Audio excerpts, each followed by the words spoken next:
everybody for coming on this demonstration to stand up against what the Tories have done. And we've got to be clear about this. The reason why we're standing up to the Tories and standing up to racism is that they're attempting to divide us. We know that after the vote that took place, that what's been unleashed inside this country is an attempt of racism, of divide and rule. And I have to say, when I came to Birmingham, when they closed Longbridge, the question is, who's to blame for closing Longbridge? Longbridge was closed by a Tory public school bastard.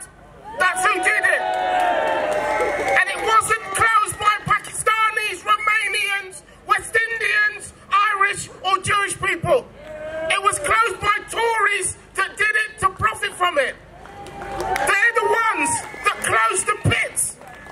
And that's the reason why, when they start to stir up racism against refugees, we have to say that refugees are welcome here. And that's why I'm so proud that Jeremy Corbyn went on the first time a demonstration to say that refugees are welcome here, but also that Jeremy Corbyn this week said that immigration isn't the cause of austerity. It's austerity that is the cause of inequality.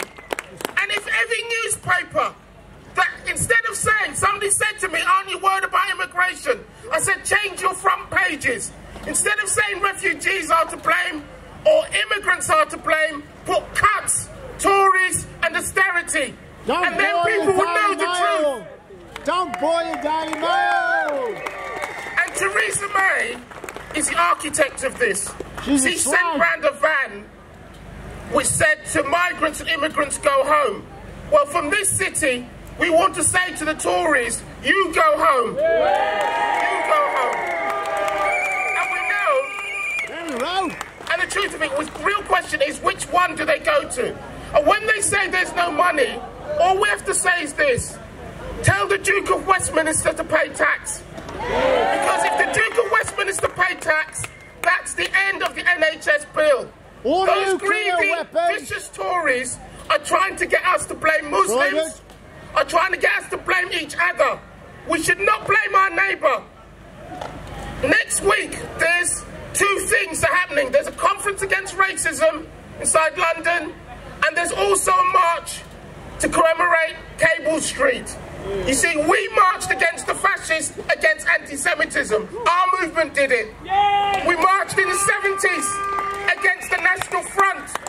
We marched against the BNP. And we will not be divided on this question. Young, black, Jewish, gay, straight, we will not be divided on this question. Because if we're divided, that's the road to our defeat.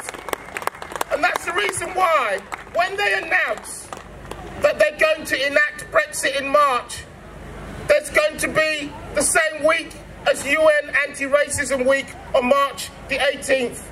And we're going to march against any idea that you blame migrants, immigrants, for the problems inside this country. Because they have no answers and they have no solutions. But when I look across this crowd, if we organise, we can kick the Tories out.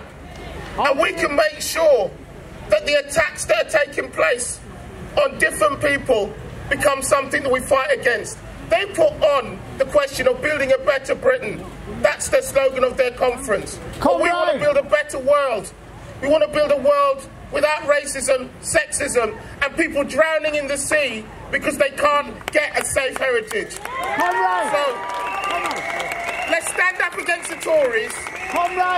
Let's stand up against austerity, but let's stand up against racism, anti-Semitism, Islamophobia, and any attempt to divide our society, our class, our people. We will beat these people united.